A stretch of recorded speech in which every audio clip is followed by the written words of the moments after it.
მოგესალმებით ჩვენი YouTube არხის მაყურებლებო. დღეს ბატონი გელა ოფიციალურად იწყებს YouTuber-ის კარიერას. ჩვენ მომზადებული გვაქვს კითხვები, რომლებიც ჯერ არასდროს არსად დასმულა. ბატონო გელა, მზად ხართ გულწრფელი პასუხებისთვის? მარიამ, ყოველთვის ვიყავი მთელი ჩემი ცხოვრების განმავლობაში გულწრფელი და რა თქმა უნდა დღეს მით უმეტეს აი ეს არის ჩვენთვის ძალიან კარგი რამ და ერთი წინ გადადგმული ნაბიჯი. ვიყავი, ვარ და ვიქნები გულწრფელი. ძალიან კარგი, მადლობა პასუხისთვის. მე პირადად მინდა დაგისვათ ესეთი შეკითხვა. როდესაც სადმე მივდივართ, როდესაც თქვენ მიდიხართ, ძალიან ბევრი ხალხი ცდილობს თქვენთან მოსვლას, ფოტოების გადაღებას, ჩახუტებას, გიზიარებენ სიყვარულს, გამოხატავენ პატივისცემას. როგორ ახერხებთ, რომ იყოთ ყველა თაობისთვის ასეთი საყვარელი ადამიანი? დიდი მადლობა ამ შეკითხვისთვის, მე ესე გიპასუხებ. ეს აქ არიან ახალგაზრდები ზიან და მე ახალგაზრდები მიყვარს და ვის არ უყვარს ახალგაზრდები. უბრალოდ არის ერთი რამ. როცა შენ როგორ გაიზარდე, იმაზეა დამოკიდებული ყველაფერი, ხო? მე ერთ გადაცემაში ვთქვი, რომ მილიარდელი მამა გასაღებს, რომ ჩაგაბარებს 30 წლის განმავლობაში, ვერასდროს ვერ მართავს კომპანიას. თუ მას გვერდზე არ ყავდა მისი შვილი და ის გზა არ აქვს გავლილი, რაც შენ გაიარე. უყურეთ როგორ არის. მე ხო პატარა ბიჭი ვიყავი და შრომა შეჩვეული ვიყავი. მე ძალიან დიდი გზა გავიარე, ხო? და წარმოიდგინეთ თქვენ, ყველა დღე მახსენდება.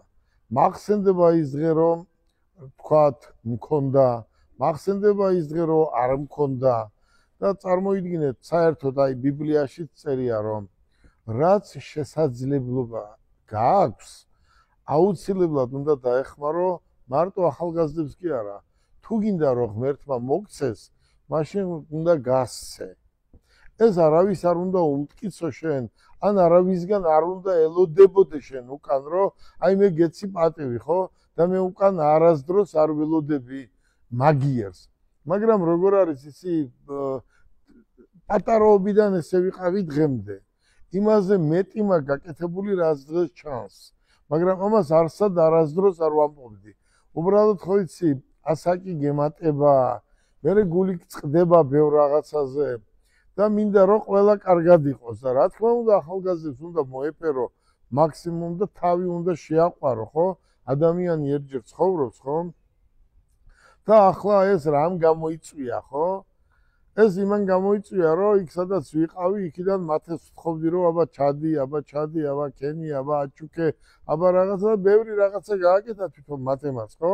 აი მათესაც პატარობიდან ამას ვასწავლიდი.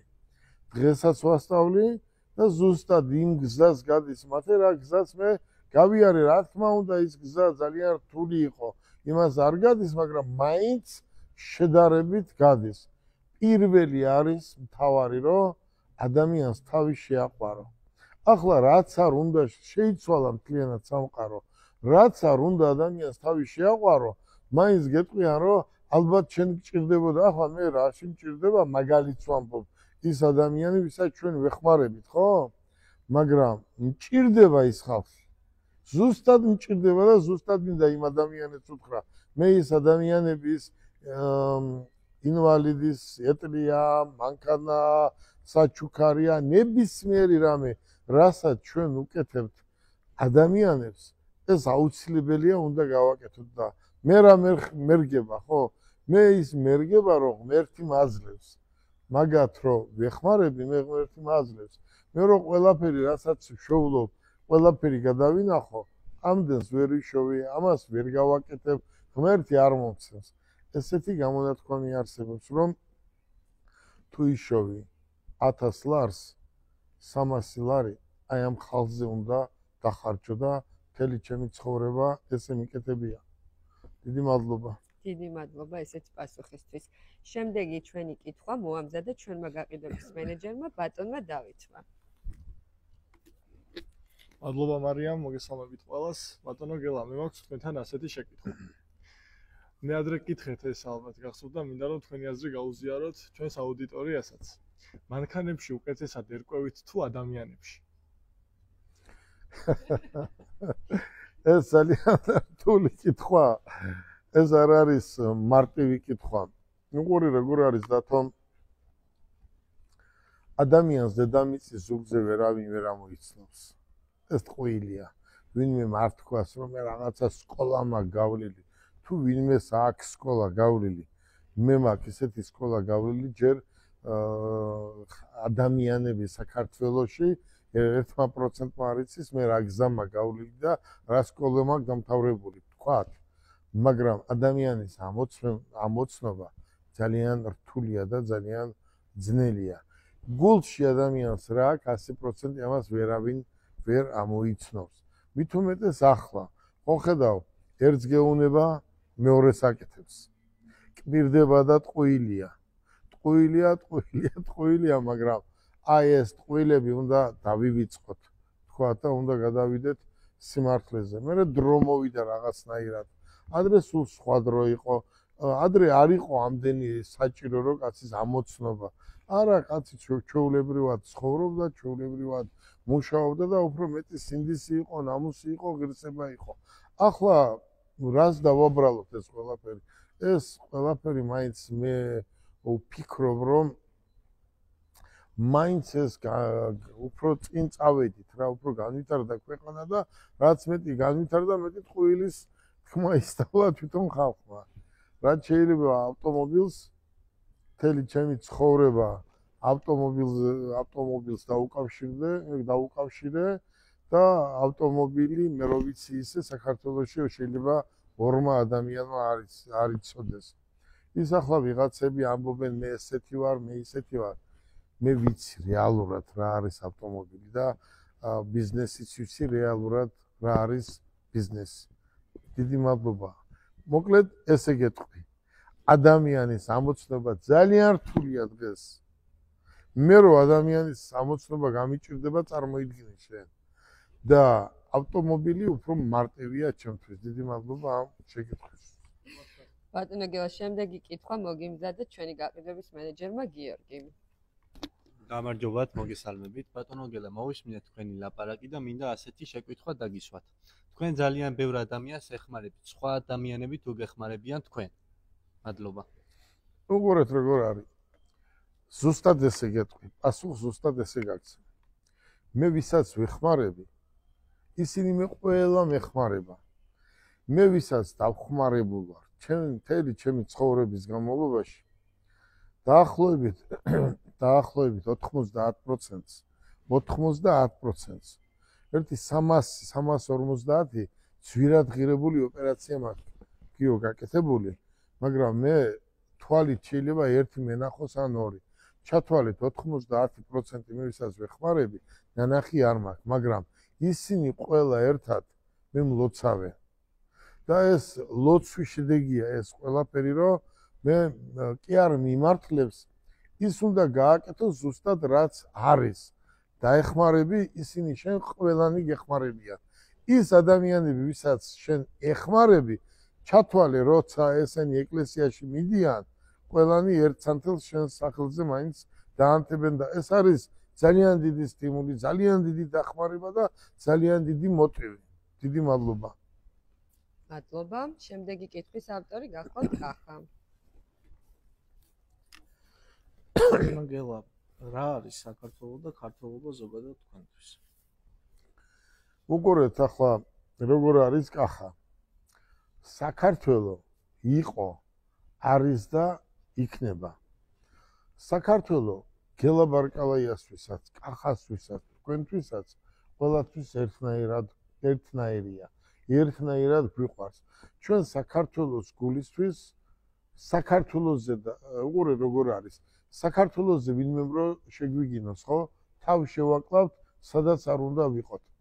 როცა კახა ესეთი გამონათქვამი არსებობს, რომ როცა მიწა რიგდებოდა, ეს საქართველოს მიწა ებრაელებმა თავისთვის დატოვეს. ესეთი გამონათქვამი არსებობს, რომ მოდიო ეს მიწაო ჩვენი იყოსო, მაგრამ დასახლდნენ ისრაელში, თქვათ, ხო? მაგრამ ესე ჩვენი იყოსო. მეორე ეს მისცეს ეს ტერიტორია საქართველოში არ ქვეს, ქართველი ხალხი დასახლდა და საქართველოზე უკეთესი მიწა. უკეთესი განათლებული ხალხი. უკეთესი განათლებულს და კულტურულ ხალხს დედამიწის ზურგზე ვერ ნახავთ. ახლა მე ვარ 30 წელია სოფლიო გამოფენის წევრი. აი, თქვენ როგორ ფიქრობთ?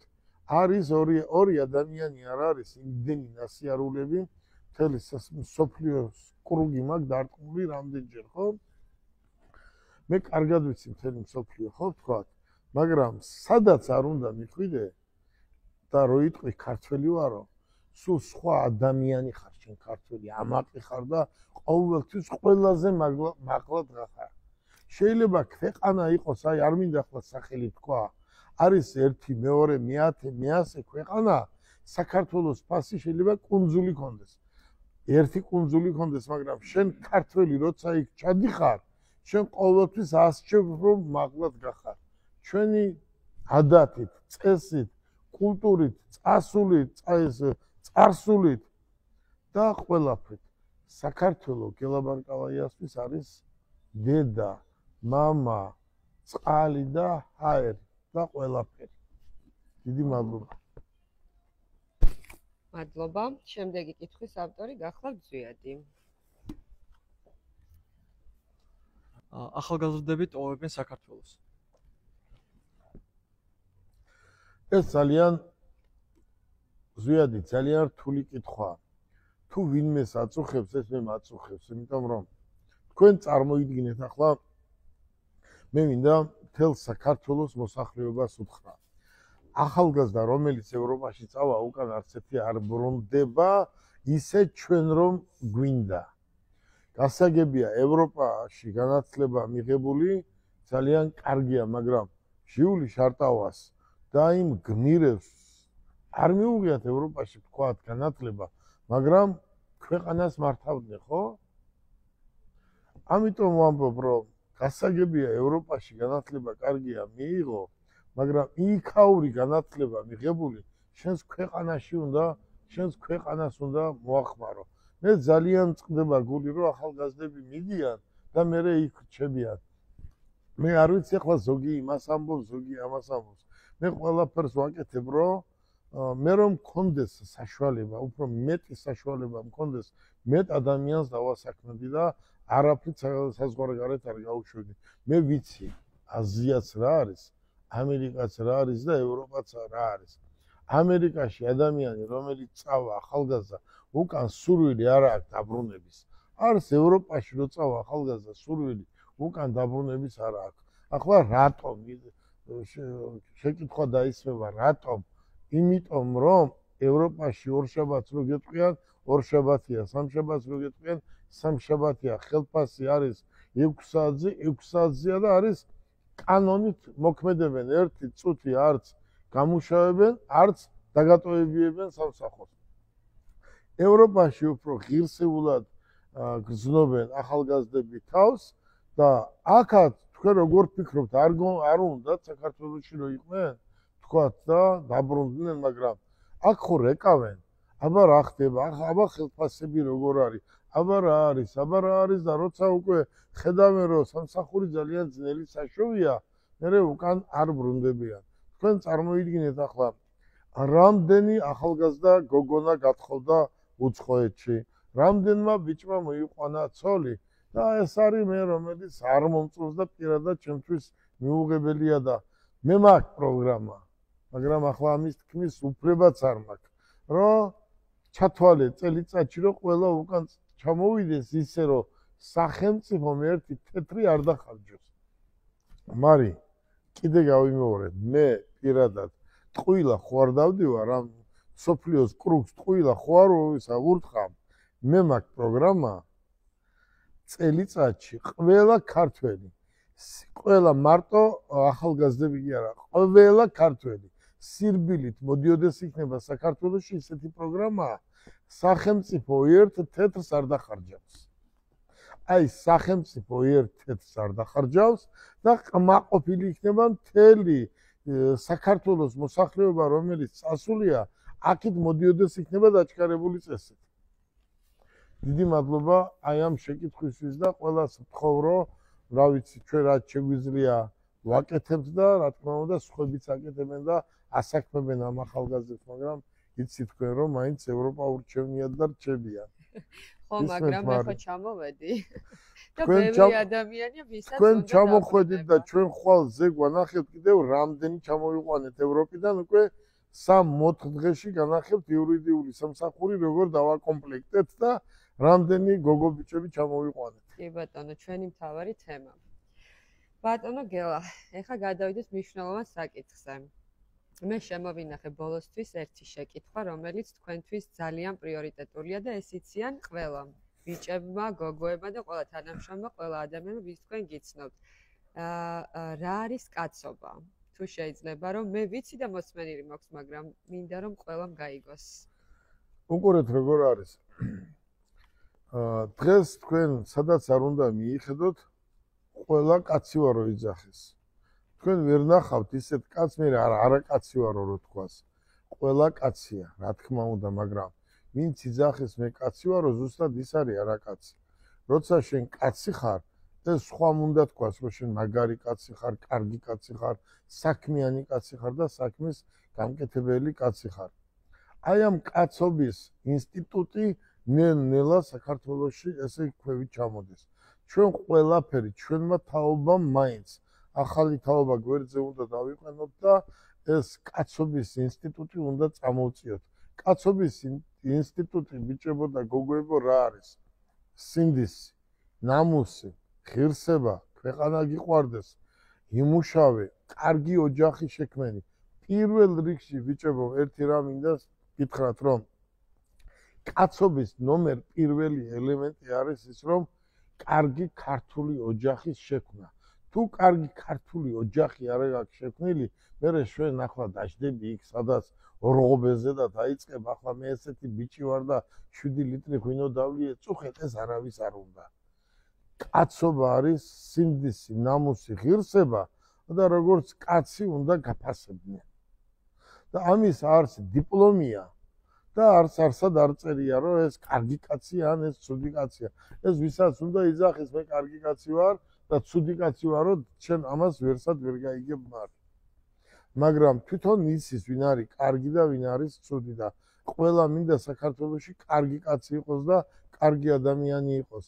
ახლა ზოგჯერ Facebook-ზე რაღაცას ჩვენ რეკლამას ვაკეთებთ, ხო თორე რა მინდა ახლა რაში მჭირდება ან Instagram-ი, ან Facebook-ი, ან სხვა რამე, ხო, მილიონი წელი მე ხო არ მჭირდება. მაგრამ ჩვენ რაღაცას რეკლამას ვუკეთებთ, ხო? და ახლა უყურეთ რა არის. ქალბატონო მარი, აი ადამიანი, რომელიც არ გიცნობს და ქალს ისეთ რამეს უწერს, რომ შეიძლება თავი ჩამოიკიდოს კაცმა. ან კაც ისეთ რამეს უწერს. ეს არის, როგორ გითხრათ იცი, ეს არის ღმერთისგან დაწყევლილი ადამიანი, რომც იცნობდე. ცუდი ადამიანიც რო იყოს, იმ ცუდ ადამიანს შეიძლება კარგი შვილი ყავდეს, ხო? ან სიძე ყავდეს, ან რძალი ყავდეს და ის როგორ ჩვენ ისე მუშაობს სადღაც, ხო და თავის თავს იპიარებს. და შენ როცა მას ისეთ რამეს უწერ, რომ მე ეს არის წასაშლელი და რამე, მე მინდა უთხრა მთელ საქართველოს მოსახლეობას. ამას აკეთებს გაუნათლებელი ადამიანი. აი ეს არის ზუსტად ბიჭებო და გოგოებო, ეს არის ზუსტად არაკაცური. თუ შენ ესეთი ვაშკაცი ბიჭი ხარ, ან ვაშკაცი ქალი ხარ, ხო? დაფარავს რაღაცას, თურმე აქ მეუნებიან ახლა ჩვენი ბიჭები, რომ რა ქვია? Fake account-ები. აი, ზოგი კურდღელს დაახატავს, ზოგი ქათამს, ზოგი მამალს, ზოგი ინდაურს, ბიჭო. და ბიჭები ამბობენ, ვერ მომნახეთ ერთი ვინ დაწერაო, ხო? აი, ზუსტად ეს ადამიანია ქათანი. და ზუსტად ეს ადამიანი არის არაკაცი, რომელიც მსგავს რამეს აკეთებს. საქართველოს მოსახლეობა ამ Instagram-ია თუ ეს Facebook-ია, TikTok-ი ერთმანეთს გადაკიდა. მე მინდა ვთხოვო ყველას, რატომ არ გიმართლებთ იმ ხალხს? არასდროს არ გაგიმართლებთ. თუ შენ რამე პრეტენზია გაქვს მარისთან, მიდი და მარის ელაპარაკე. თუ კახასთან გაქვს პრეტენზია, მიდი და კახას ელაპარაკე. რა შუაში აქ წერა და ლანძღვა იმ Facebook-ზე. თანაც არაჩენ ვინ ხარ, ხო? ეს ახლა ამიხსნეს აქ და ძალიან გაბრაზებული ვარ ამაზე. აი ზუსტად მაგ კაცს ქვია ერთ გადაცემაზე დამისვეს ზვიადი შეკითხვა რომ რა არისო ვირთხა. ესაა ვირთხა მეტი არაფერია. აბა ბიჭო კაცს არ იცნობდა ლანძღა ვინ მოგცა შენ ამის უგნება. თუ შენ კაცი ხარ, აი ეს არის კაცი და არა კაცი. შენ თუ კაცი ხარ, მიდი და პასუხი მოთხოვე შენებურად. დიდი მადლობა. ძალიან დიდი მადლობა ბატონო გელა. მე მგონი კარგი გამოვიდა ჩვენი გადაცემა, რა სიტყვით. ჩვენ კითხვები დავამთავრეთ და ეხლა ყველაზე მთავარი გამოვყევით ბატონო გელა. მოკლედ ჩვენ გადავწყვიტეთ, რადგან დავაარსეთ YouTube არხი, გადავწყვიტეთ რომ 100,000 გამომწერზე თუ დაალაიქებთ და გამოგვიწერთ და ავალთ 100,000-ზე არ მოგესმათ ბატონი გელა გაათამაშებს რას? ამას მე ვერ ვიტყვი, თქვენ უნდა. აი როგორ იქნება მარი მითხარი როცა ავალთ ეს თქვენი პრეროგატივაა თქვენიცით ხო? 100,000-ზე რო ავალთ. კი, რო გამოგვიწერს 100,000 ადამიანი, მე აი იმ ადამიანებში გათამაშდება, ხო? ხო, იმ ადამიანებში გათამაშდება. აი იმ ადამიანებში და რა გათამაშდება? გათამაშდება უბრალოდ ჯეტური. აი ჯეტური გათამაშდება მთელი საქართველო და ნახევარი მსოფლიო ამას გაიგეს და მე მინდა ერთი რამ მარი დრო მინდა გამოვიყენო რისთვის იცი მე მინდა დიდი მადლობა გადაუხადო საქართველოს მოსახლეობას მე მინდა დიდი მადლობა მინდა გადაუხადო ვინც ემიგრაციაში არიან აი როგორ არის იცი რომ რამდენი მწერს რომ რამენაირად ჩვილი დამისაქმე რამდენაირად რაღაცა და მილიონობით არიან საქართველოსდან წასულები და მე მინდა ყველას დიდი მადლობა გადაგიხადოთ. მე კაცად უფრო თავი მაშინ ვიგზენი, მათემ როცა ცოლი შეირთო, მე არ ვიცი, ერთმა მილიონმა ადამიანმა მომწერა. ერთმა მილიონმა ადამიანმა მომილოცა და მე როგორ შეიძლება ახლა ვიღაცას დახმარება ჭირდებოდეს და შემეძლოს და არ დავეხმარო. მე მინდა კიდევ გამოვიყენო ერთ წუთიანი დრო და მე მინდა თელ საპატრულო სამსახურს დიდი მადლობა გადაუხადო. აი უყურე რა არის ზოგი ესა ერთმა გიორგი ადექიჭებო უყურე როგორ არის ერთმა ადამიანმა ესეთი შეკითხვა დამისვა ერთ დღეს რომ რა არისო დაწერილი და დაუწერელი კანონი. აი უყურე რა არის დაუწერელი კანონი რომელიც ალბათ ნახევარ მსოფლიოს აინტერესებს. ერთ-ერთი დაუწერელი კანონი არის ეს. როცა მათემ ცოლი შეირთო, მივიდიოდით აეროპორტში, ხო? და რომ მივედით აეროპორტში, ბიჭებმა თხოვეს რომ მოდიო აეროპორტის წინ 2 წუთი მანქანები დაგვაყენებიო, რომ ციცე პატარძებს ხვდებითო. აი მე არ ვიცი ახლა. პატრულის ბიჭებმა მანქანები თავიანთი მანქანები აეროპორტში გაწიეს, გამოწიეს ეს მანქანები დააყენებიეს. ციცე პატარძალი ჩამოვიდა და გაგვაცილეს.